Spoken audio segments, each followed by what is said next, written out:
GS paper one का जो part one है आर्ट एंड कल्चर का, हिस्ट्री का, वो ऑलमोस्ट कवर हो चुका है। ठीक है, जो हमारे साथ जुड़े हुए हैं उन लोगों को आइडिया होगा इस चीज़ का। ठीक है, उसके बाद इसमें सेकेंड पोर्शन जो है जीएस पेपर वन में, वो करंट अफेयर्स का रहता है। ठीक है, तो आज हम लोग एक ओवरव्यू लेते हैं कि कौन कौन सी टॉपिक्स जो है वो इम्पोर्टेंट होगी। ठीक है, आप लोग भी अपने तरफ से भी कुछ टॉपिक्स जो इम्पोर्टेंट आपको लगे उसको आप तैयार कर सकते हैं। कैसे टॉपिक्स को छांटना उस पर भी हम लोग बात करेंगे। इसके अलावा आज एक दो टॉपिक हम लोग थोड़ा डिस्कस करके भी देखेंगे कि हम लोगों का अप्रोच क्या हो सकता है। जिनको कुछ नहीं आता है उनके लिए भी बहुत कुछ यहाँ मिलेगा। ठीक है, जो पहले लिख चुके हैं उनको भी कुछ ना कुछ थोड़ा विशेष आइडिया मिलेगा। ठीक है, उसके बाद सेक्शन थर्ड जो है आप लोगों का आइडिया होगा वो स्टैट का है, तो उस पर भी हम लोग बात करेंगे। वो किसी दिन और करेंगे। फिर जीएस पेपर टू में आपका भी चल ही रहा है पॉलिटिक्स का। ठीक है, तो अभी बस आप लोग देखते जाइएगा। ठीक है, कुछ चीजें इसमें ऐड करेंगे, अभी कुछ ज्यादा लिखा नहीं गया है इसमें, बाकी और विशेष आप लोगों को बताया जाएगा। ठीक है, सबसे पहले समझिए कि जो जीएस पेपर टू होता है करंट अफेयर्स का, आप लोग पीवाई क्यू एनालिसिस कीजिएगा तो इसमें समझ में आएगा कि आपको कम से कम जो लास्ट मेंस हो रखा है, ठीक है, उसके बाद से जो भी करंट इश्यूज आए हुए हैं नेशनल और इंटरनेशनल लेवल पे, वो सारे इंपॉर्टेंट होंगे। ठीक है, देखिए अभी आप लोग नहीं भी लिखेंगे ना, ये कोई दिक्कत नहीं है, ये आपको मिल जाएगा। ठीक है, अभी हम लोग बात करते हैं।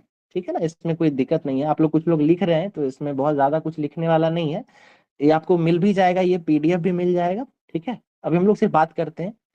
ठीक है ना, तो ये समझिए इस बात को कि जो 69th के बाद जो एग्जाम हुआ है उसके बाद से एक साल के अंदर जो भी करंट इश्यूज रहे हैं नेशनल इंटरनेशनल लेवल पे, वो सब हमारे लिए इम्पोर्टेंट हो जाता है। ठीक है, नेशनल लेवल पे जो हुआ है उसमें आप गौर करेंगे पीवाई क्यू में, तो दो प्रकृति के क्वेश्चंस रहते हैं। एक होता है जो भी इम्पोर्टेंट जो ऑर्गेनाइजेशंस है उससे जुड़ा हुआ सवाल रहता है। ठीक है, जैसे इंपॉर्टेंट में आप गौर कीजिएगा कि यूनाइटेड नेशन से जुड़ा हुआ सवाल है।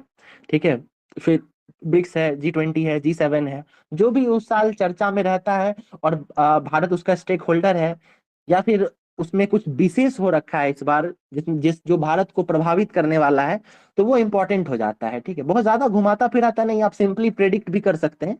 ठीक है ना, तो एक तो ये हो गया। दूसरा हो जाता है भारत का विभिन्न देशों के साथ जो है बायलैटरल रिलेशंस है। ठीक है, तो वैसा कोई देश जो हाल फिलहाल में एक साल के अंदर जो है जहां प्रधानमंत्री, राष्ट्रपति या हमारे मिनिस्टर्स उनका विजिट होता है, या वहां के कोई इंपॉर्टेंट नेता भारत आते हैं, तो उससे क्या होता है कि ये दो देशों के बीच का जो रिलेशन है ना वो फिर से एक चर्चा का विषय बन जाता है। ठीक है, तो वो भी हमारे लिए इंपॉर्टेंट होता है, इसलिए हम लोग बायलैटरल रिलेशंस को भी देखेंगे।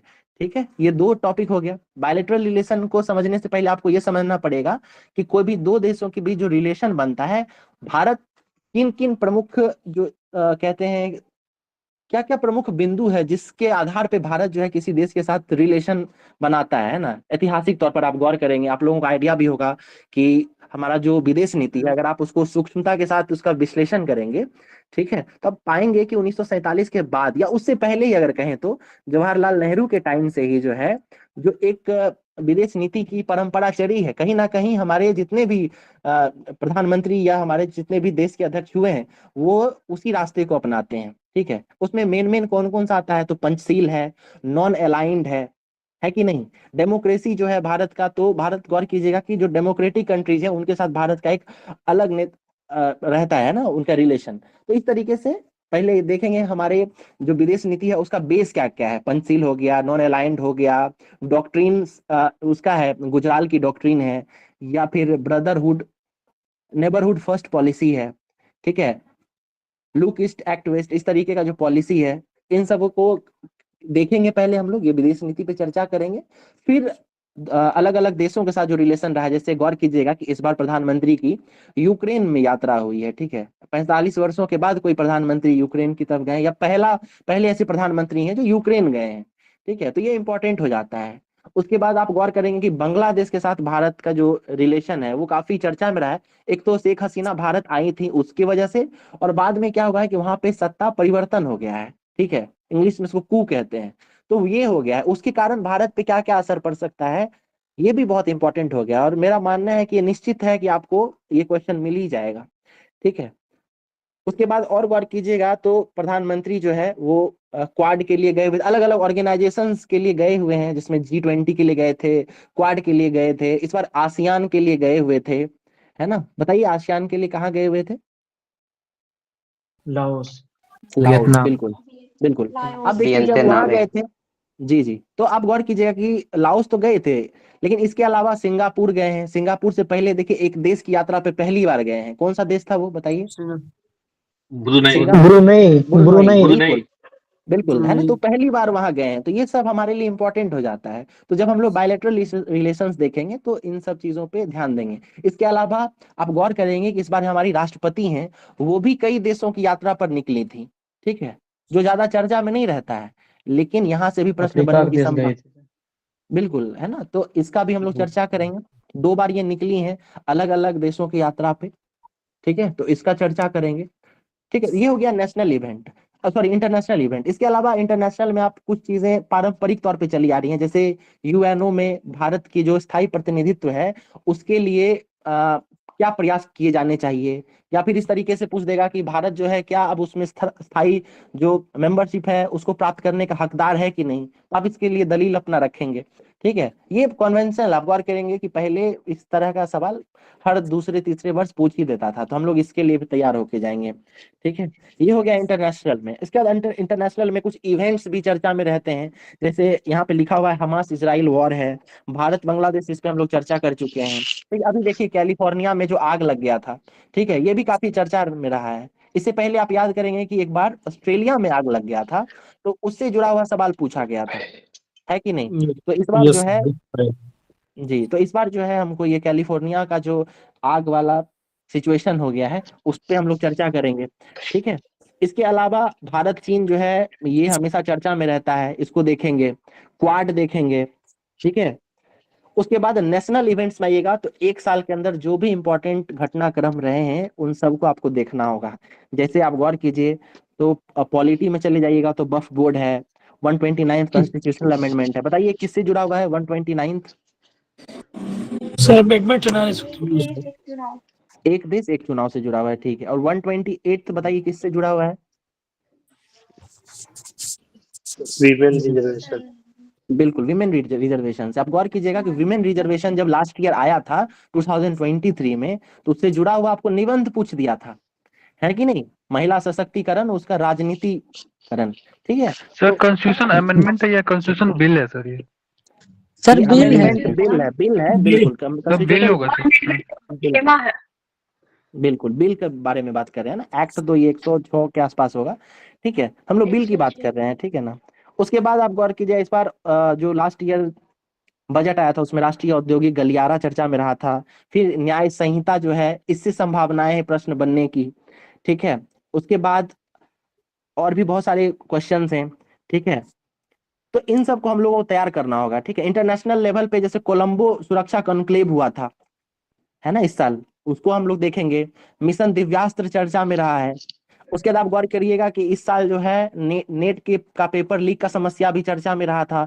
बिहार में भी अभी देखिए हमारा बीपीएससी का एग्जाम इसी में फंसा हुआ है, तो पेपर लीक की समस्या पे भी एक जो है मिला जुला हमारे पास कुछ होना चाहिए कंटेंट, ठीक है।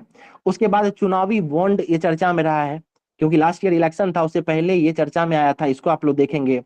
फिर आप गौर कीजिएगा स्पेस टेक्नोलॉजी में चंद्रयान, फिर गगनयान हो गया। उसके बाद आप गौर कीजिएगा कि ये वीनस ऑर्बिटर मिशन हो गया, ठीक है। उसके बाद भारत अंतरिक्ष में स्पेस स्टेशन बनाने जा रहा है। तो आप गौर कीजिए कि साइंस एंड टेक का जो पोर्शन है, जीएस पेपर 2 का जो लास्ट सेक्शन होता है, उसमें शॉर्ट क्वेश्चंस में ये सारी चीजें पूछने की संभावना रहती है, ठीक है, तो उसको देखिएगा। इसके अलावा रोहमी रॉकेट बनाया गया है, अग्निकुल के द्वारा जो है एक 3D प्रिंटेड रॉकेट तैयार किया गया था। यानी स्पेस टेक्नोलॉजी में प्राइवेट सेक्टर का क्या किस तरीके से एंट्री हो रहा है या उसका क्या योगदान हो सकता है, इसको भी आपको तैयार करना होगा, ठीक है। उसके बाद अंतरिक्ष स्टेशन के बारे में मैंने बात कर ही लिया है, ठीक है। तो यही मिला जुला के, इसके अलावा आप लोग अपने स्तर पे भी जो है जो भी करंट इश्यूज लगते हैं आपको इंपॉर्टेंट, वो आप लोग भी अपनी तरफ से भी कुछ तैयार करके रखिएगा, ठीक है। बाकी इसका एक प्रॉपर लिस्ट जो है आपको जल्दी ही मैनेजमेंट की तरफ से मिल जाएगा, ठीक है। तो आज हम लोग जो है किसी टॉपिक पे बात करते हैं, और टॉपिक पे पूरी तरीके से बात नहीं करेंगे, बल्कि एक एक पैटर्न जानने की कोशिश करेंगे कि किस तरीके से एक अप्रोच होना चाहिए। ठीक है, कोई भी प्रश्न आए इंटरनेशनल रिलेशन में, इंटरनेशनल ऑर्गेनाइजेशन से जुड़ा हुआ, तो उसको किस तरीके से डील कर सकते हैं उस पर हम लोग बात करेंगे। ठीक है, ओके। तो आज जो है ब्रिक्स पे चर्चा करते हैं हम लोग। ब्रिक्स के बारे में आप लोगों को पता होगा, ये कितने देशों का संगठन है बताइए? अभी तो 9 देश है सर। 9 ठीक है, 10 हो गया सर, इंडोनेशिया 10 जुड़ हो गया। गया।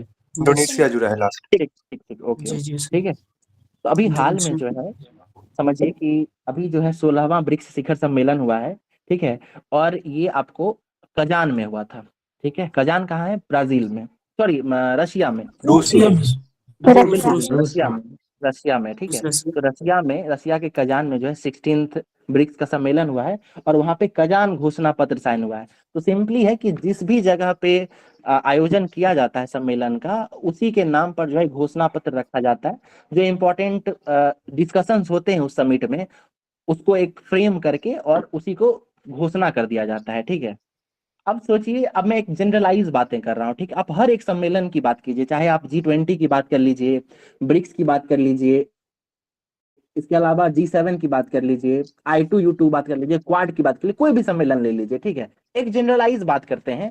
हमें ये बताइए कि अगर आज की दुनिया में विश्व के बड़े बड़े स्टेक होल्डर्स जो है, ठीक है, वैश्विक नेता जब एक जगह इकट्ठे होंगे, तो क्या बिंदु हो सकता है जिसपे वो लोग आपस में बात करेंगे? ठीक है, अभी प्रेजेंट वर्ल्ड में जो भी समस्याएं हैं उस पर ही बात करेंगे। ठीक है, और इसके साथ साथ आपको ये ध्यान रखना होगा कि ये मीटिंग जो है किस प्रकार की कंट्रीज के द्वारा किया जा रहा है। मतलब जैसे ब्रिक्स के बारे में बात कर रहे हैं, तो ब्रिक्स आप गौर करेंगे कि ये डेवलपिंग नेशंस का समिट है कि नहीं?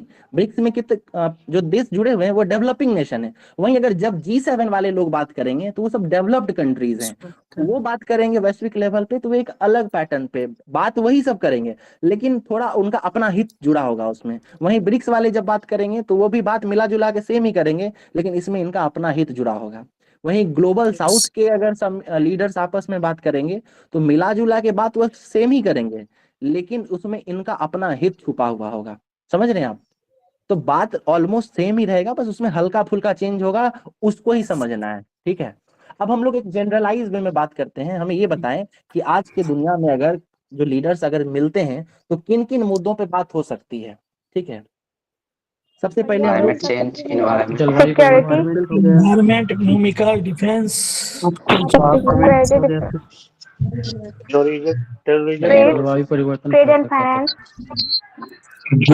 अच्छा।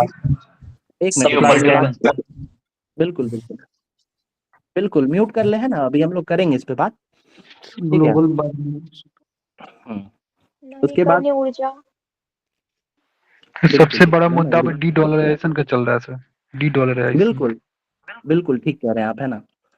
तो मिला जुला के कहने की बात है कि जितने भी बिंदुओं पे आपने अभी बात की है, ठीक है, उन सबों को क्या करना है, डायरेक्ट उसको नहीं लिख देना है। अगर जब आप लोग शॉर्ट में नोट्स भी कहीं बना रहे हैं तो आप क्या कीजिए कि उन सब बातों को अलग अलग पॉइंट्स में डिवाइड कर लीजिए। जैसे अगर इकोनॉमी की बात करें, ठीक है, अर्थव्यवस्था में, तो क्या क्या बातें हो सकती हैं, जरा इस पे सिर्फ इकोनॉमी पे चर्चा कीजिए। तो इकोनॉमी में क्या क्या बातें हो सकती हैं, अभी ये बताए थे डी डॉलराइजेशन के बारे में, है ना?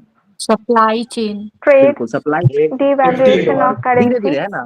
आराम आराम आराम से, ठीक है, आराम आराम फ्री से। ट्रेड एग्रीमेंट, FTA, ठीक है, devaluation और of currency, हाँ, वो कॉमन हो गया। Currency sir, common currency.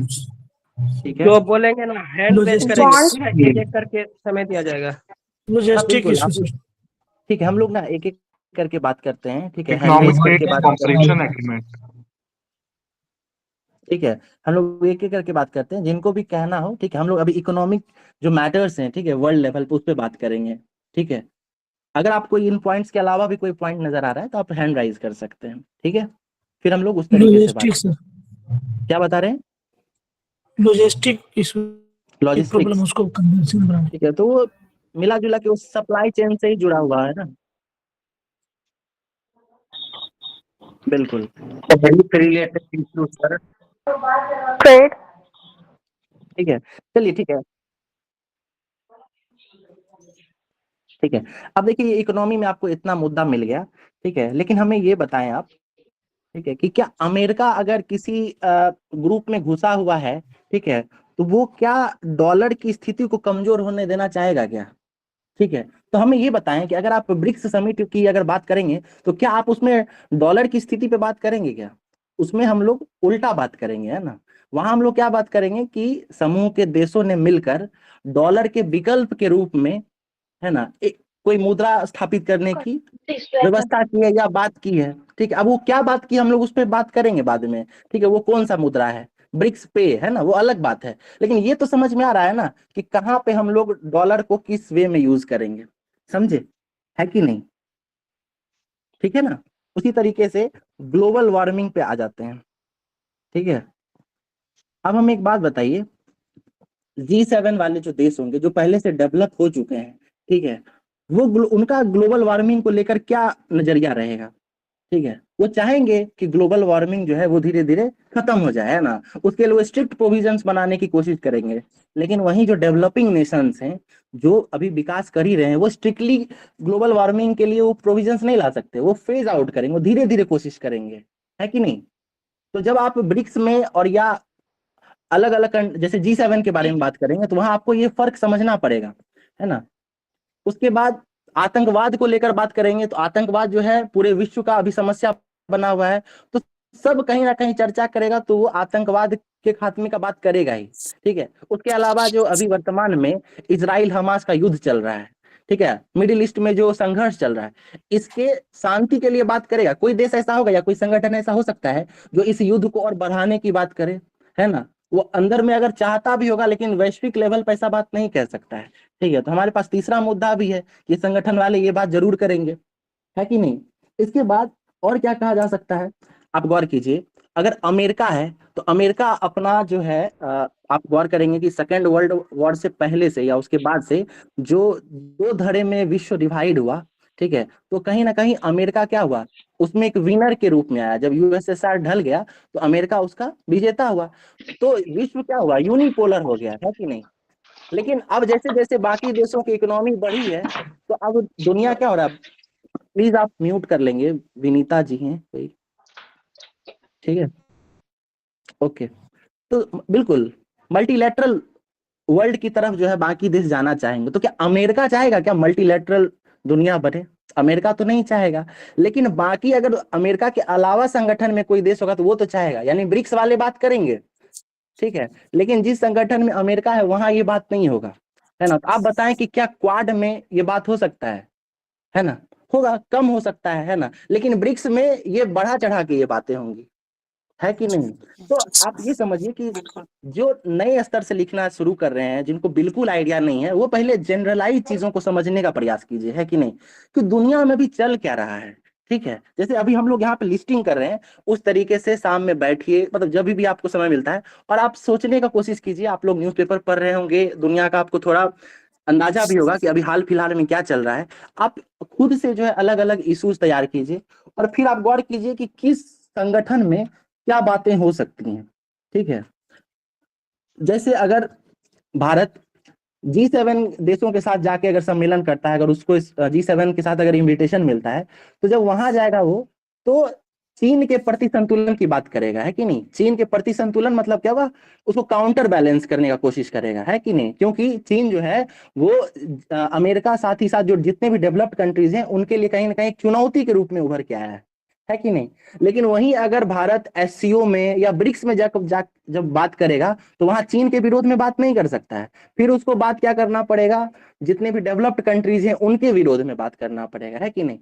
अब जब ये सब चीजें आप धीरे धीरे समझने लगेंगे तब आपको ये बात जान के आश्चर्य लगेगा कि ये भारत जो है वो कैसे इन सारे देशों के साथ एक समन्वय स्थापित करके चल रहा है ना। ये एकदम अद्भुत है, भारत का जो विदेश नीति है बिल्कुल अद्भुत है कि अमेरिका के साथ भी स्थिति बना के चलना चाह रहा है, चीन के साथ भी, रूस के साथ भी, जबकि ये सब बिल्कुल डायरेक्ट अपोजिट थॉट वाले कंट्रीज हैं, है कि नहीं।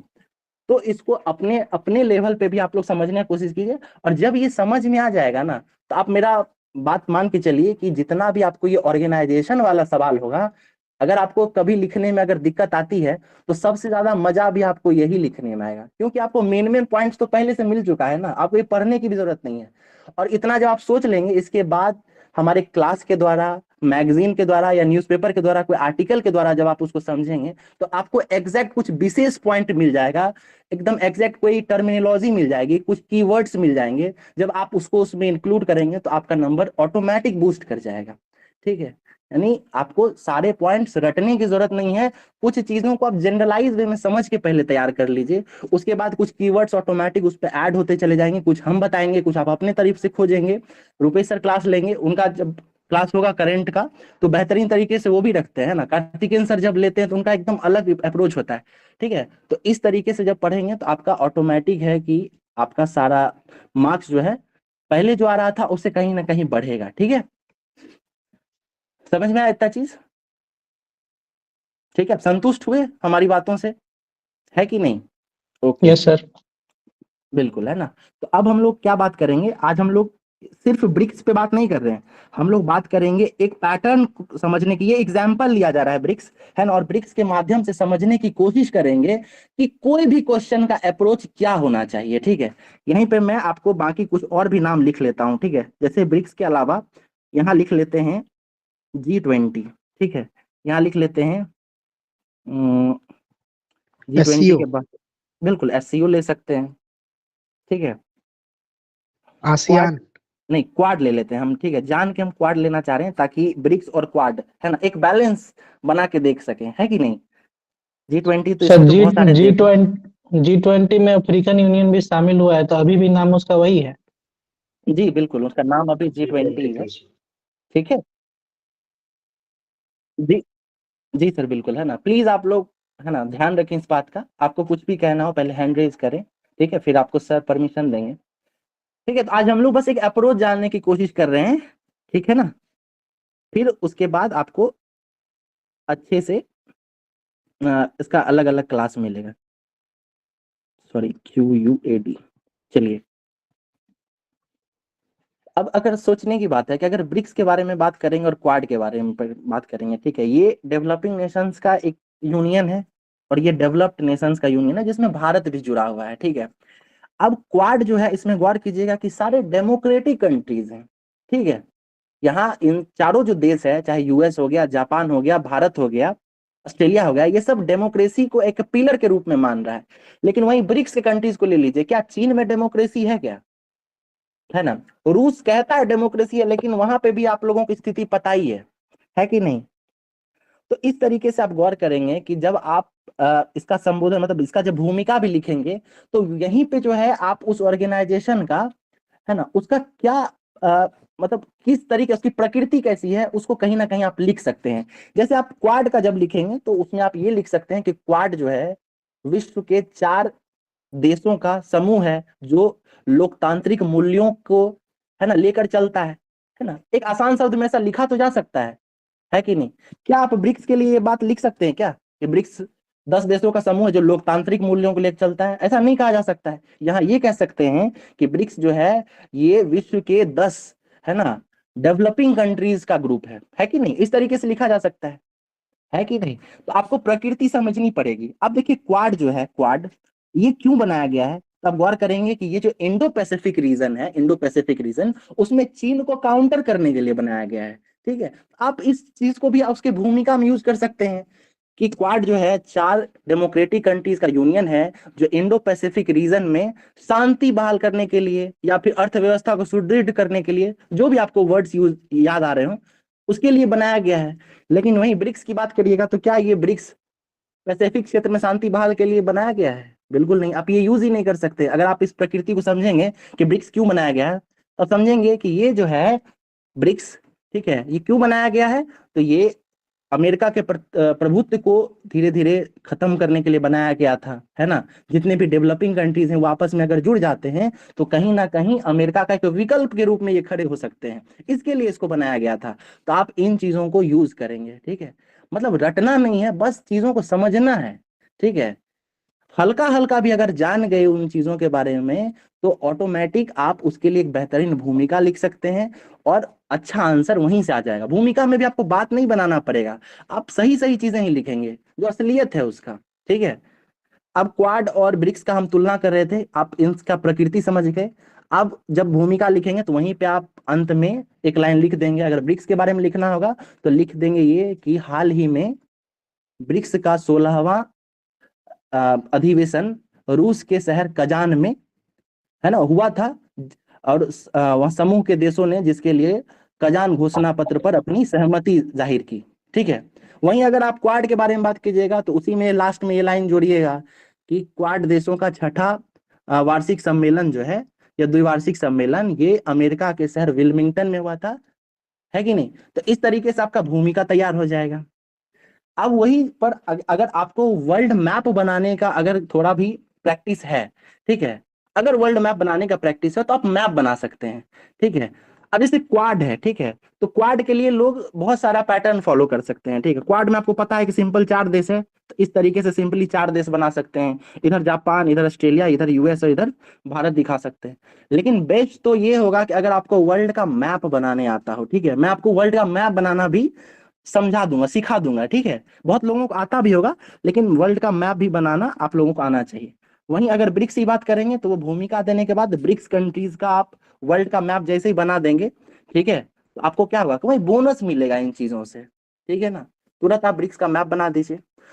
ये दूसरा पहलू हो गया। मैप बनाने के बाद उसमें आप कंट्रीज दर्शा भी दें। और देखिए तीसरा चीज क्या करना है, अब वहां पे आपको पॉइंट में लिखते हैं तो पॉइंट में, और नहीं तो अगर आप शब्दों में लिख रहे हैं, पैराग्राफ में लिख रहे हैं, तो आप उसमें लिखेंगे कि अगर ब्रिक्स पे लिख रहे हैं तो लिखेंगे कि ब्रिक्स की वर्तमान प्रासंगिकता, या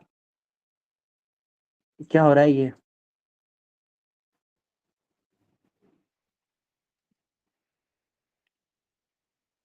हेलो, हाँ सर आ रहा है आवाज। और महत्व कैसे दिखेगा, आप कुछ आंकड़े प्रस्तुत करेंगे। ठीक है। आपको बताना पड़ेगा कि ब्रिक्स आज के समय में क्यों इंपॉर्टेंट है, क्वाड आज के समय में क्यों इंपॉर्टेंट है। ठीक है। और वो आंकड़ा क्या होगा, वो 4 आयामों पर डिपेंड करेगा। ठीक है। इंपॉर्टेंस, महत्व, जो भी लिखना होगा आपको वो लिख दीजिएगा। ठीक है। और इस तरीके से रिप्रेजेंट करेंगे। इसमें क्या क्या दिखाना है, तो उसमें जो वर्तमान आंकड़े हैं, ठीक है, ब्रिक्स का क्या अभी स्टेक है वर्ल्ड में, उसको आपको दिखाना है। ठीक है। जैसे अगर आप ब्रिक्स की बात करेंगे, ठीक है, तो ब्रिक्स बताइए इसके बारे में, अगर कोई आंकड़ा पता है आपको तो बताइए। जीडीपी का कितना ये वैल्यू रख रहा है? 24% सर। जीडीपी का जीडीपी का 35% है। जनसंख्या का 41%। 42। ठीक है। अब ये हम लोग बाद में बात करेंगे, पहले हम लोग जीडीपी देख लेते हैं, पॉपुलेशन देख लेते हैं, एरिया देख लेते हैं, ठीक है, और वर्ल्ड ट्रेड देख लेते हैं। ठीक है।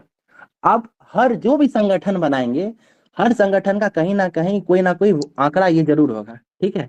इसके अलावा 5वां पहलू आप ये जोड़ सकते हैं, अगर आप अभी से प्रैक्टिस करेंगे तो 5वां पहलू भी जुड़ जाएगा। इसमें आप ये जोड़ सकते हैं कार्बन इमिशन। ठीक है। ठीक है। कार्बन इमिशन, समझ गए। तो इस तरीके से 5, और ये आपको आंकड़ा मिल जाएगा बहुत आसानी से, हर जगह ये दिया हुआ रहता है मैगजीन में, बाकी हमारी तरफ से भी दिया जाएगा। तो जैसे ही महत्व दिखाना होगा तो ये 5 चीजों पे आप इसका महत्व बताएंगे। ठीक है। जीडीपी, एरिया, पॉपुलेशन, ट्रेड, फिर कार्बन इमिशन भी अगर मिल जाता है तो ठीक है। अगर जैसे आलोचनात्मक क्वेश्चन है ना, आलोचना अगर करनी है आपको, तब तो ये कार्बन इमिशन मस्ट है ना, बिल्कुल दे दें वहीं पे। ठीक है। और अगर आलोचना नहीं है तब आप अगर नहीं भी देते हैं चलेगा, लेकिन ये बोनस है, महत्व दिखाने के लिए तो दिया ही जा सकता है। ठीक है। ये हो गया। इतना देने के बाद अब आता है हमारा, ये हर जगह आपको डालना है। ठीक है। इसके बाद जो है हमारा अगला पैराग्राफ, अगला फ्रेज आएगा जो क्वेश्चन के हिसाब से होगा। अब क्वेश्चन में हो सकता है कि किसी भी संगठन का बैकग्राउंड पूछा गया हो, ठीक है, या हो सकता है उसका कुछ उपलब्धि रहा हो वो पूछा गया हो, है कि नहीं, या ये पूछा गया हो कि हाल में जो समिट हुआ है उसमें किन किन मुद्दों पे बात हुई है, ये पूछा गया हो, या ये पूछा जा सकता है कि इस समिट से भारत को क्या फायदा हो सकता है, या ये पूछा गया हो कि भारत क्या क्या फायदा उठा सकता है ब्रिक्स से या G20 से या क्वाड से, है ना। तो यही कुछ पहलू है जिससे सवाल बन सकते हैं। ठीक है। लेकिन हर जगह आपको शुरुआत तो इसी से करना होगा, है कि नहीं। शुरू में आप ये सारी चीजें दे देते हैं तो आपका जो है यहीं पे 8-10 नंबर के लिए तो आप, है ना, तैयार हो गए, यहाँ से 10 नंबर मिल जाएगा आराम से। अब यहाँ से आप बात करना शुरू करेंगे। ठीक है। अगर आपको पृष्ठभूमि पूछती है, ठीक है, जैसे ब्रिक्स के अगर पृष्ठभूमि की बात करें, बैकग्राउंड की बात करें, क्या बात करेंगे, बात ये कर सकते हैं कि ब्रिटिश अर्थशास्त्री जिम ओनील ने 2001 में ब्राजील, रूस, भारत और चीन की उभरती हुई अर्थव्यवस्था के लिए ब्रिक्स शब्द का नाम यूज किया था, ठीक है ना। ये आप नाम यूज कर सकते हैं। उनका अर्थशास्त्री का नाम क्या था? Jim O'Neill. साल कौन सा था? 2001। जब आप नोट्स बनाएंगे तो आपको ये पूरा नाम नहीं लिखना है, आप सीधा क्या लिखेंगे, पृष्ठभूमि या बैकग्राउंड लिखे वहां पे नोट्स में आप लिख दीजिएगा। पहला वर्ड क्या लिखेंगे? British economist. दूसरा वर्ड क्या लिखेंगे? 2001, या वहां पे नाम लिख दीजिएगा ब्रिटिश इकोनॉमिस्ट का 2001, और उसके द्वारा जो है 4 देश उसके एक्रोनिम्स को यूज करके ब्रिक्स नाम दिया गया था, ठीक है। उसके बाद अगला क्या हुआ? 2006 में ब्रिक्स का औपचारिक गठन होता है, ठीक है। कहाँ होता है? पिट्सबर्ग, रूस में। 2006 के पिट्सबर्ग में ब्रिक्स का जो है औपचारिक गठन होता है। अगला पॉइंट क्या देंगे? 2009 में यकातेनबर्ग में जो है पहला शिखर सम्मेलन होता है ब्रिक्स का, ठीक है। फिर 2010 में क्या होता है? 2010 में दक्षिण अफ्रीका शामिल होता है।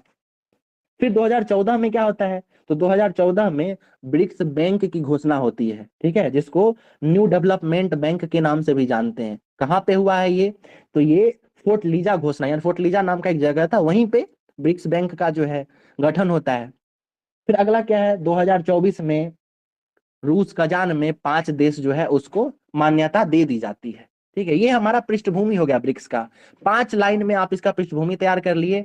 पहला क्या दिए? पहला दिए साल 2001 में ब्रिटिश अर्थशास्त्री जिम ओनील के द्वारा विश्व के 4 डेवलपिंग कंट्रीज के एक्रोनिम्स को यूज करके ब्रिक नाम दिया गया।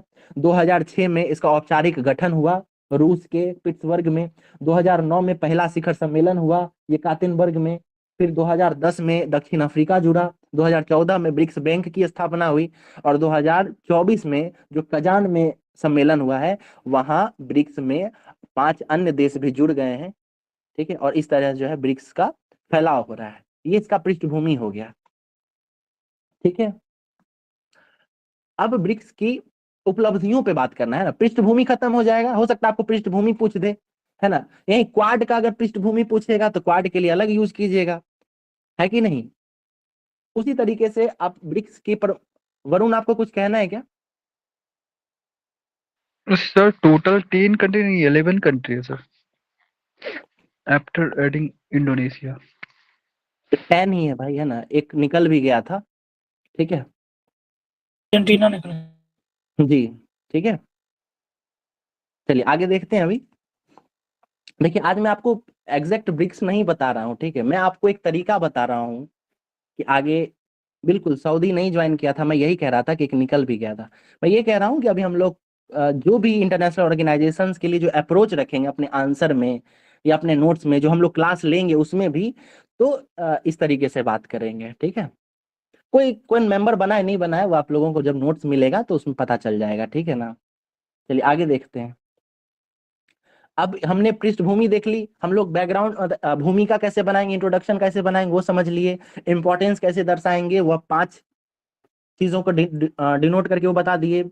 मैप का यूज करेंगे, ये हम लोग बात कर चुके हैं। अब हम लोग बात करेंगे उसकी उपलब्धियों पे, यानी कोई भी संगठन अगर बना है ना, अतीत में जब इसका निर्माण हुआ होगा और अभी 2024 तक 2025 तक ये संगठन आया है, तो कुछ ना कुछ इसका रिलेवेंस रहा होगा ना, कुछ चीज ये अच्छा किया होगा जिसके कारण अभी तक ये चला आ रहा है। तो उसका हम लोग कुछ ना कुछ चर्चा करेंगे, ठीक है, कि क्या क्या इसकी उपलब्धियां रही होंगी, चाहे G20 हो जाए, क्वाड हो जाए, ब्रिक्स हो जाए, जो भी है सबका हम लोग थोड़ा थोड़ा उपलब्धि देखेंगे, कुछ पॉइंट्स निकाल लेंगे, ठीक है। जैसे ब्रिक्स की अगर उपलब्धियों की बात करें तो इसको हम लोग 4-5 सेक्शन में बांट लेंगे। जैसे आर्थिक उपलब्धि रहा होगा, ठीक है, इकोनॉमी के क्षेत्र में, कहीं ना कहीं भू राजनीति के क्षेत्र में भी रहा होगा, कहीं ना कहीं ना, यानी जियो पॉलिटिक्स में भी कोई रोल रहा होगा, साइंस एंड टेक्नोलॉजी में इसका कुछ रहा होगा, इनोवेशंस में कुछ रोल रहा होगा, ठीक है। उसके बाद इन्वायरमेंट को लेकर कुछ रहा होगा, क्लाइमेट चेंज को लेकर कुछ इसका रोल रहा होगा। इसके अलावा कल्चरल भी कुछ रहा होगा इसका रोल, है ना, कल्चर के डेवलपमेंट में, ठीक है। उसके बाद सुरक्षा को लेकर इसका कोई कुछ रोल रहा होगा। तो इस तरीके से 5-6 अलग अलग हम लोग पहले सब हेडिंग बना लेंगे और उसमें फिर क्या क्या उपलब्धियां रही होंगी कुछ याद आ जाए तो उसको जोड़ते चले जाएंगे, ठीक है। जैसे इकोनॉमी में यानी अर्थव्यवस्था में अगर इसके प्रमुख उपलब्धियों की बात की जाए तो क्या क्या हो जाएगा। तो सबसे पहले न्यू डेवलपमेंट की स्थापना जो 2014 में हुई थी, ये इसका सबसे बड़ा उपलब्धि है, ठीक है। अब सिंपल पॉइंट अगर लिखना है तो ये लिख देंगे। वहीं अगर आपको इसको इलेबोरेट करना हो न्यू डेवलपमेंट बैंक को, तो इसके बारे में क्या कहा जा सकता है ना। कई बार क्या होता है ना, अगर शॉर्ट में लिखना है तो आप सीधा लिख देंगे कि 2014 में न्यू डेवलपमेंट बैंक की स्थापना हुई। लेकिन अगर आपको ये बड़ा क्वेश्चन लिखना है तो आपको इसको थोड़ा इलेबोरेट करना पड़ेगा। आप इसमें इलेबोरेट क्या करेंगे, इसमें लिखेंगे कि 2014 में न्यू डेवलपमेंट बैंक की स्थापना हुई, जो वर्ल्ड बैंक तथा IMF के, है कि नहीं, उसके काउंटर के रूप में बनाया गया था, स्थापित किया गया था, उसके विकल्प के रूप में। समझ रहे हैं आप। तो इस तरीके से ये ध्यान देना है कि क्वेश्चन की प्रकृति क्या है। ठीक है, अगर उपलब्धि नहीं पूछा है तो इसको हम शॉर्ट में लेके चलेंगे, लेकिन अगर उपलब्धि पूछा है तो इसको हम लोग डिटेल में लिखेंगे। ठीक है, इसके अलावा और क्या क्या हुआ है, ब्रिक्स पे के बारे में बात करेंगे। ठीक है, ब्रिक्स पे तो सदस्य देशों के मध्य भुगतान के निपटान के लिए ब्लॉकचेन पर आधारित ब्रिक्स पे के निर्माण पे बात हुई है। ठीक है, ये भी इसकी उपलब्धि रही है। ठीक है, कि कहीं ना कहीं ये डॉलर के विकल्प में एक नई मुद्रा स्थापित करने की कोशिश कर रहा है। ठीक है, इसका बात करेंगे। उसके बाद ये स्विफ्ट प्रणाली से अलग एक विकल्प का तलाश कर रहा है, इसका हम लोग चर्चा कर सकते हैं। ये सब इसकी आर्थिक उपलब्धियां हो गई। फिर भू राजनीतिक उपलब्धियों की बात करेंगे, जियो पॉलिटिक्स की, तो हम ये बात कर सकते हैं कि ब्रिक्स जो है ये एक ऐसे मंच के रूप में उभरा है जो IMF, वर्ल्ड बैंक या यूनाइटेड नेशंस ऑर्गेनाइजेशन में जो उसका संरचनात्मक व्यवस्था है उसमें कहीं ना कहीं परिवर्तन का, उसमें सुधार की वकालत करता है कि नहीं। ब्रिक्स जो है, चूंकि ये डेवलपिंग कंट्रीज का एक यूनियन है, तो डेवलपिंग कंट्रीज तो चाहेंगे ना कि ये UNO में कहीं ना कहीं उनकी प्रतिनिधित्व बढ़े। ठीक है, तो ब्रिक्स इसका बात करता रहता है, तो ये इसकी एक उपलब्धि हो जाएगी, आप इसको जोड़ेंगे इसमें। ठीक है, UNS, United nation security council है, उसमें सुधार की बात करता है। इसके अलावा ब्रिक्स जो है ये ग्लोबल साउथ के, है ना, उसको एक वॉइस देता है ना, एक ऐसे मंच के रूप में आया है जो ग्लोबल साउथ की बातों को उठाता है। ठीक है, ये इसकी उपलब्धियां रही हैं। इसके अलावा विज्ञान एवं नवाचार यानी इनोवेशन के फील्ड में क्या क्या ब्रिक्स के द्वारा उपलब्धि रही है, तो इसमें बात कर सकते हैं कि ब्रिक्स देश मिल के आपस में एक उपग्रह नेटवर्क स्थापित करने की बात कर रहे हैं, है कि नहीं। उसके अलावा स्वास्थ्य एवं महामारी, अभी हाल ही में कोरोना का टाइम गया है, तो इसमें साथ में मिलकर ये वैक्सीन डेवलप कर रहे थे। भारत के वैक्सीन मैत्री करके जो एक प्लान था उसका आप इसमें चर्चा कर सकते हैं। ठीक है, तो इस तरीके से ये हो गया। फिर जलवायु परिवर्तन पे अगर बात करेंगे तो इसमें लिख सकते हैं कि सदस्य देश जो है ये green energy, sustainable development goal, इन सब पहलों पे बढ़ावा देते हैं, इन सब पे मिलकर काम करना चाहते हैं या कर रहे हैं। इसके अलावा 2030 तक जो है ब्रिक्स के सदस्य देश कार्बन उत्सर्जन की जो कटौती है उसको कहीं ना कहीं उस पर प्रतिबद्धता भी अपना जाहिर कर चुके हैं 2030 तक। तो ये भी कहीं ना कहीं एक उपलब्धि ही है ना कि ब्रिक्स के सारे देश मिलकर जो है ग्रीन एनर्जी की तरफ बढ़ना चाहते हैं, है कि नहीं है। सही बात कह रहे हैं, वहां अलायंस फॉर ग्रीन, पता नहीं क्या टेररिज्म था या टूरिज्म था। ठीक है, फिर सांस्कृतिक क्षेत्र में क्या क्या उपलब्धियां रही हैं कल्चरल फील्ड में, तो इसमें क्या डालेंगे आप कि ब्रिक्स विश्वविद्यालय नेटवर्क की स्थापना की गई है। ठीक है, उसके बाद ब्रिक्स विज्ञान प्रौद्योगिकी और नवाचार फ्रेमवर्क का भी कार्यान्वयन 2015 से किया जा रहा है। ठीक है, तो ये सारी उपलब्धियां रही हैं। सुरक्षा के क्षेत्र में बात कीजिएगा तो 14वां जो समिट हुआ था ब्रिक्स का 2022 में, इसमें जो है अंतर्राष्ट्रीय आतंकवाद पर व्यापक अभिसमय, ठीक है, इसको लेकर जो एक फ्रेमवर्क बना था, इस पे सदस्य देशों ने अपनी सहमति जाहिर की थी, यानी आतंकवाद को काउंटर करने के लिए भी ये लोग बात किए हैं। ठीक है, तो ये सारी चीजें जो है ब्रिक्स की उपलब्धियां रही हैं। इसी तरीके से G20 की उपलब्धि की बात होगी तो वो हम लोग ढूंढेंगे, है कि नहीं, कि वो क्या क्या शुरू से अभी तक किया है। उसी तरीके से क्वाड शुरू से लेकर अभी तक क्या किया है ना, ये उसकी उपलब्धियां हैं। उसके बाद वर्तमान समय में ब्रिक्स की क्या प्रासंगिकता है, तो ये जो शुरू से करते आ रहा है उसी में कुछ पॉइंट अगर आप जोड़ते चले जाते हैं तो वही उसकी प्रासंगिकता भी हो जाएगी। प्रासंगिकता क्या हो जाएगी, कह देंगे कि ब्रिक्स जो है वो आज भी एक ऐसे मंच के रूप में उभरा है जो यूनाइटेड नेशंस में, UNHC में वहां पे सुधार की बात कर रहा है, तो इसलिए ये प्रासंगिक है ना, क्योंकि अभी भी ये बात कर ही रहा है कि नहीं, इस तरीके से। उसके बाद आतंकवाद के लिए ये अपनी बात प्रतिबद्धता जाहिर करता है, ये भी एक उसका प्रासंगिकता है। ठीक है, तो इस तरीके से आप कुछ पॉइंट जोड़ेंगे तो ये प्रासंगिकता भी आपकी बन जाएगी। अब जो है हम लोग बात करेंगे कि ब्रिक्स के समक्ष चुनौती क्या क्या है। ठीक है, लास्ट पॉइंट यही होगा ना कि ब्रिक्स तो ठीक है, इसकी उपलब्धियां रही हैं, प्रासंगिक भी है, लेकिन क्या उसके सामने कुछ चुनौती भी है, क्या कुछ प्रॉब्लम्स भी रहे हैं क्या ब्रिक्स को लेकर, तो उसमें क्या क्या बात हो सकती है। सबसे पहला ये बात करेंगे कि ब्रिक्स के जो सदस्य देश हैं, जो 5 है, जो अब अभी वर्तमान में 10 हो गया है, सबसे बड़ा चुनौती तो यही है कि इसमें जितने भी देश हैं उन सब का जो आर्थिक हालात है वो बिल्कुल अलग अलग है। कोई बहुत डेवलप्ड है, कोई डेवलपिंग है, कोई अंडर डेवलप्ड है कि नहीं। जैसे भारत डेवलपिंग में है, साउथ अफ्रीका जो है रिसोर्स बेस्ड डेवलपिंग कंट्री है, रिसोर्स है लेकिन अभी पूरी तरह से उसको एक्सप्लॉइट नहीं किया गया है। ठीक है, तो ये जितने भी देश हैं उन सब का जो आर्थिक स्थिति है वो अलग अलग है। G7 के साथ ये समस्या नहीं है। G7 में जितने भी देश हैं वो सारे डेवलप्ड कंट्रीज हैं, तो वो जब कोई भी नीति बनाएंगे उसमें सारे देश एक साथ, है ना, एक स्वर में बात कर सकते हैं, लेकिन ब्रिक्स में ऐसा नहीं हो सकता है। ये सबसे बड़ी चुनौती आ गई आपको, है कि नहीं। समझ रहे हैं, चुनौती इसी तरीके से निकल कर। दूसरी चुनौती क्या हो सकती है, दूसरी हो सकती है भू राजनीतिक मतभेद। मतलब क्या है कि जितने भी ब्रिक्स के देश हैं उसका कहीं ना कहीं क्या हो रहा है, आपस में ही कुछ ना कुछ समस्या है। जैसे भारत और चीन का सीमा विवाद है, समझ रहे हैं इस बात को, भारत और चीन का सीमा विवाद है, तो एक तरफ ये अपना विवाद कैसे सुलझाएगा और एक मंच पे कैसे आएगा, ये सबसे बड़ी समस्या है। दूसरा क्या है, यहाँ पे आप गौर करेंगे कि हाल में ईरान जुड़ा है और सऊदी जुड़ने वाला है कि नहीं, या जुड़ चुका है, तो अब इन दोनों का भी तो आपस में समस्या है।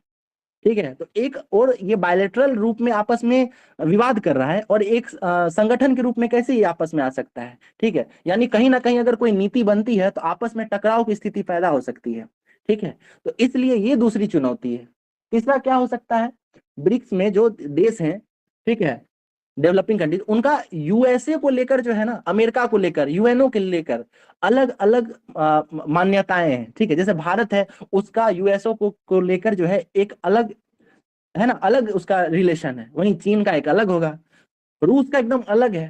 समझ रहे हैं आप, इस तरीके से ईरान का बिल्कुल अलग है, सऊदी कहीं ना कहीं थोड़ा सपोर्ट कर देता है, तो ये भी एक समस्या है कि नहीं, कि सारे देश एक मत नहीं हो पा रहे हैं, ये बड़ी चुनौती है।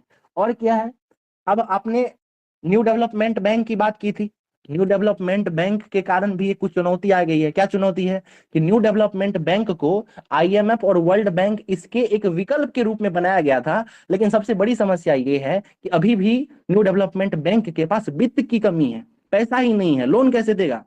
आईएमएफ के पास तो बहुत पैसा है, अब आप उसके विकल्प के रूप में लाए थे लेकिन पैसा ही नहीं है, तो ये भी एक चुनौती है भाई। ठीक है, दूसरा क्या है, व्यापार एवं मुद्रा संबंधी चुनौती। मतलब क्या है कि सभी देशों को मिलकर जो है वो एक अलग मुद्रा को स्थापित करने की कोशिश कर रहे हैं ताकि सदस्य देश हैं उसके बीच आपस में ट्रेड और बढ़ सके। ठीक है, लेकिन कहीं ना कहीं डॉलर जो है इन सब पे हावी हो जा रहा है। ठीक है, तो सारे देश जो है ये मिलकर ये बात नहीं कर पा रहे हैं कि हमें डॉलर यूज करना है कि एक अलग मुद्रा बनानी है। अलग मुद्रा बनानी है तो उसका क्या व्यवस्था होगा। ठीक है, आपस में सहमति नहीं बन पा रही है, ये एक चुनौती है। ठीक है, उसके बाद वैश्विक संगठनों में जो सुधार करने की बात मांग उठाता रहा है ब्रिक्स। ठीक है, जैसे यूएनओ में सुधार की बात उठाता रहा है, लेकिन ब्रिक्स के सदस्य देश ही कहीं ना कहीं इस सुधार को नकारते भी रहे हैं। जैसे रूस जो है भारत को सपोर्ट करता है कि इसको परमानेंट मेंबरशिप मिले, लेकिन चीन जो है इसके विरोध में आ जाता है। तो दोनों तो ब्रिक्स का ही सदस्य है, लेकिन ये आपस में मतभेद हो जाता है इस परिस्थिति में, तो ये भी ब्रिक्स के बीच में चुनौती है। ठीक है, उसके अलावा जलवायु परिवर्तन और सतत विकास को लेकर क्या चुनौती है ये समझिए। आप गौर कीजिए कि रूस जो है एक डेवलप्ड कंट्री है ब्रिक्स के अंदर ही। ठीक है, वहीं चीन जो है वो डेवलपिंग है, भारत डेवलपिंग है।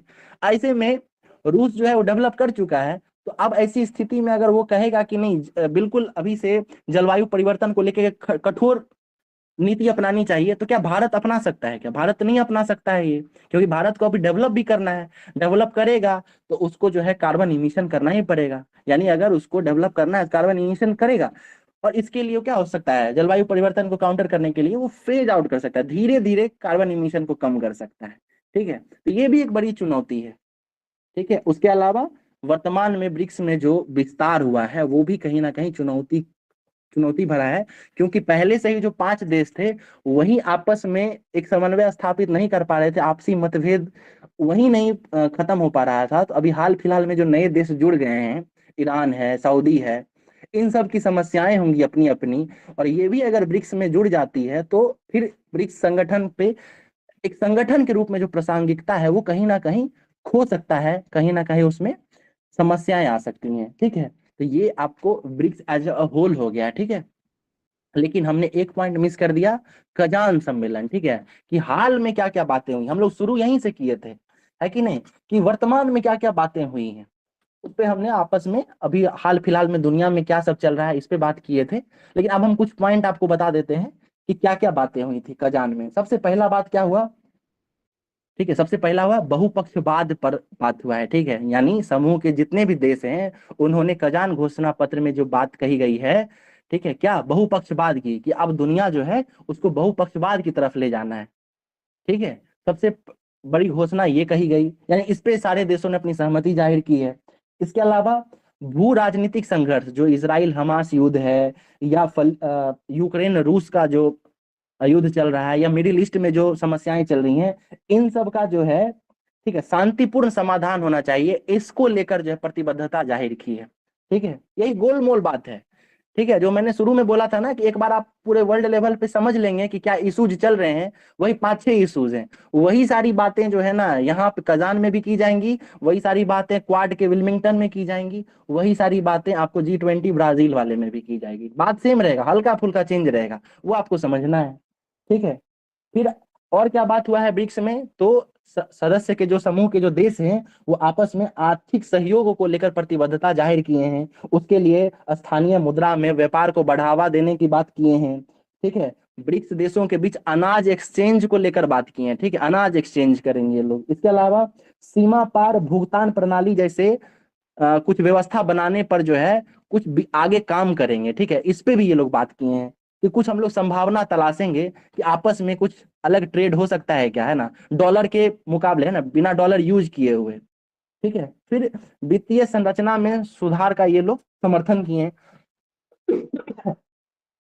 ठीक है, भारत का जो एक यूपीआई मॉडल है इसकी चर्चा हुई है। ठीक है, भारत की जो आप इसको इसमें डालना पड़ेगा, मस्ट है, क्योंकि भारत इसमें स्टेक है इसका यूपीआई को लेकर, और ब्रिक्स देश जो है इस पे चर्चा किए हैं कि क्यों ना कि यूपीआई जैसा एक कुछ तंत्र बनाया जो जो बाकी जितने भी देश हैं उसमें भी इसको लागू किया जाए, इस पे चर्चा हुई है। उसके बाद सतत विकास के प्रति प्रतिबद्धता हुई है। सतत विकास में क्या क्या आ जाएगा, पर्यावरण संरक्षण, जलवायु परिवर्तन, ऊर्जा सुरक्षा, महामारी को लेकर तैयारी, इन सब चीजों को लेकर जो है प्रतिबद्धता जाहिर किए हैं।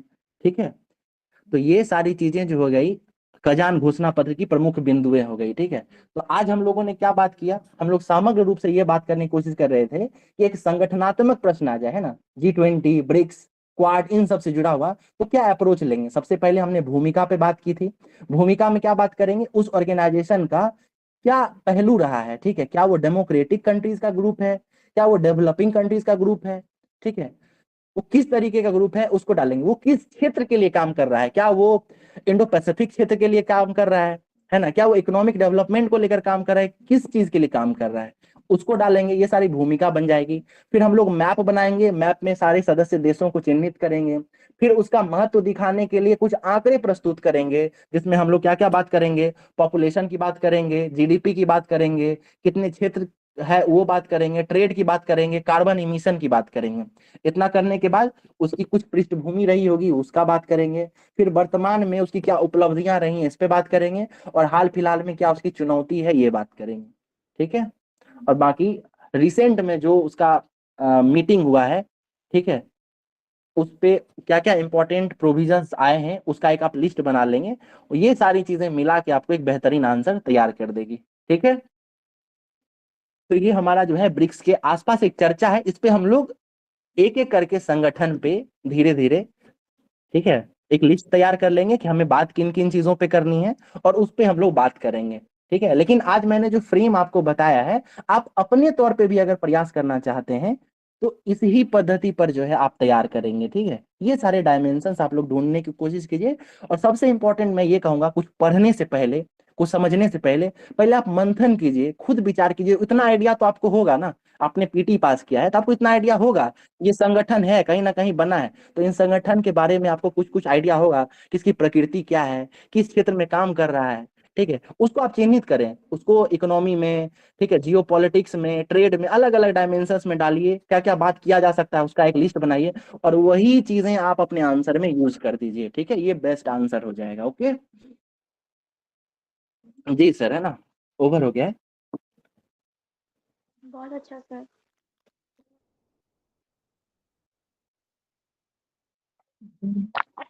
जी सर, पूरा फ्रेम समझ में आ गया।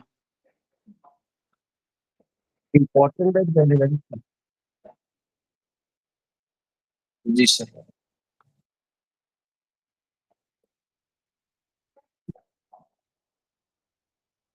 जी सर।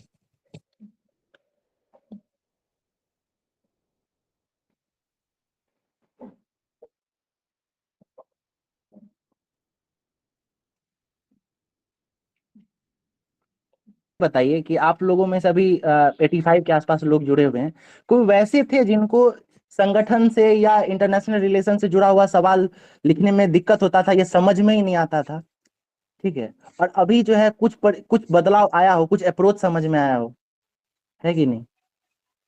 आप माइक ऑन करके बता सकते हैं, ठीक है। जी सर, पता तो था, लेकिन ये फ्रेम कैसे करना है, किस तरह से शुरुआत करना है, किस तरह से अंत, ये नहीं पता था। सर आपका जो फ्रेमिंग था सर वो बहुत अच्छा लगा, और उस पर मैं लिख भी सकता हूँ अभी जिस बात आपने बताया है उस फ्रेम के सहारे। बिल्कुल, है ना, मैं देखिए, लिख के देखूंगा। हाँ देखिए, ये मेरा जी सर, लिख सकते हैं सर। बिल्कुल बिल्कुल, देखिए अब मैं आपको कुछ कहता हूँ, ठीक है, मेरा देखिए कहने का मतलब ये है कि आप लोगों में से बहुत वैसे भी स्टूडेंट होंगे जो पहले से मेंस लिख चुके होंगे, इंटरव्यू दे चुके होंगे, ठीक है, लेकिन एक बात मानने वाली है कि जब आप उसमें लिखने जाएंगे ना, तो आपका जो भी तैयारी है ना, वो कहीं ना कहीं क्या होता है, वो धरा का धरा रह जाता है, ठीक है, वहां प्रेजेंस ऑफ माइंड जिसकी जितनी ज्यादा होगी, ठीक है, वो उतने बेहतर तरीके से टैकल कर पाएंगे। जरूरी नहीं है कि आप जो पढ़ के जाएं वही सवाल पूछेगा, ठीक है, वो आपको इधर उधर की चीजें पूछा जाएगा थोड़ा, तो आप उस समय at the heat of the moment आप तैयार हैं कि नहीं, है कि नहीं, आप अप्रोच बना पा रहे हैं कि नहीं किसी भी चीज को लेकर, वो मस्ट है, ठीक है। तो आपके द्वारा अभी जो बात कहा गया है कि अब आप लिखने का कोशिश कर सकते हैं, आप लिख सकते हैं, ये सबसे बड़ी चीज है ना, ठीक है, ये अंदर से ये फील होना कि ओ अब तो हम ये लिख सकते हैं, है कि नहीं, ये अप्रोच समझ में आ गया हमको। अब हम आपको हम अटपटा कोई ग्रुप दे देना, उस पे भी हम कुछ ना कुछ दिमाग लगा सकते हैं, है कि नहीं, ये सबसे इंपॉर्टेंट होता है एग्जाम हॉल के अंदर, ठीक है, इसके लिए आपको तैयार कर देंगे, ठीक है ना। चलिए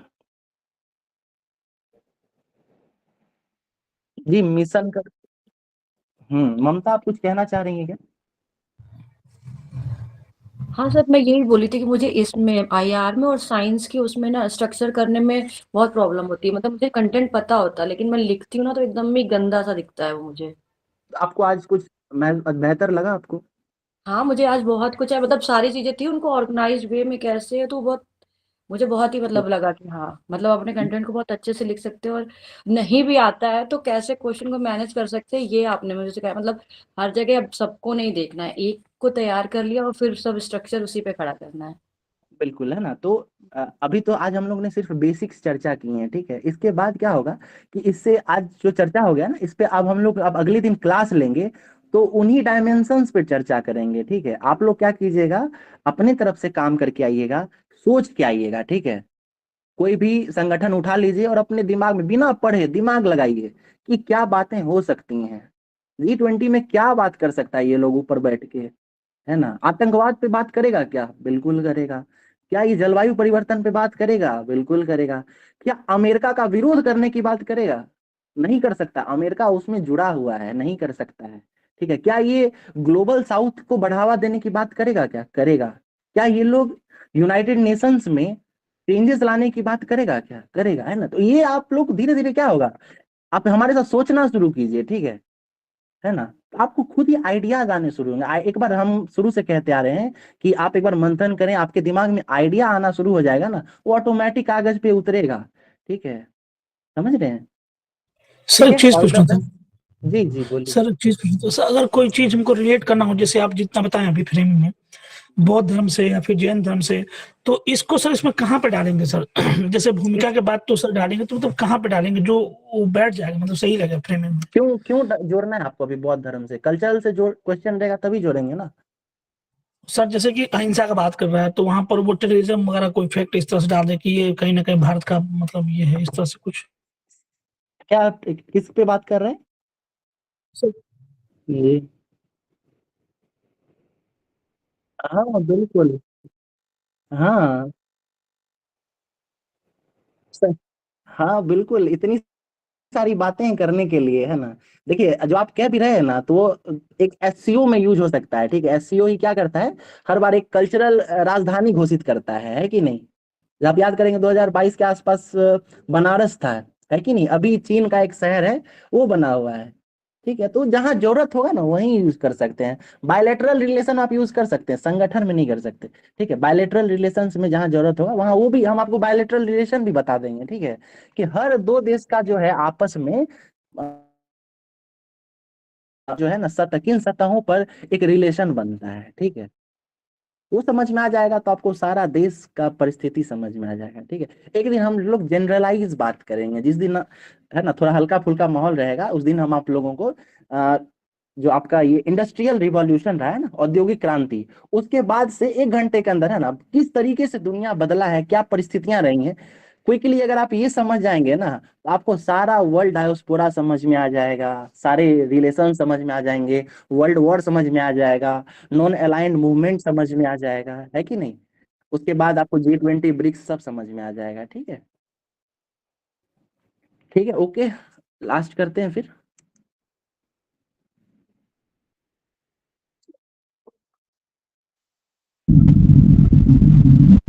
इस वाली स्क्रिप्ट को लेके जो मतलब चल रहा तमिलनाडु का, उसको क्या अप्रोच होना है, उसकी क्या अप्रोच होनी चाहिए?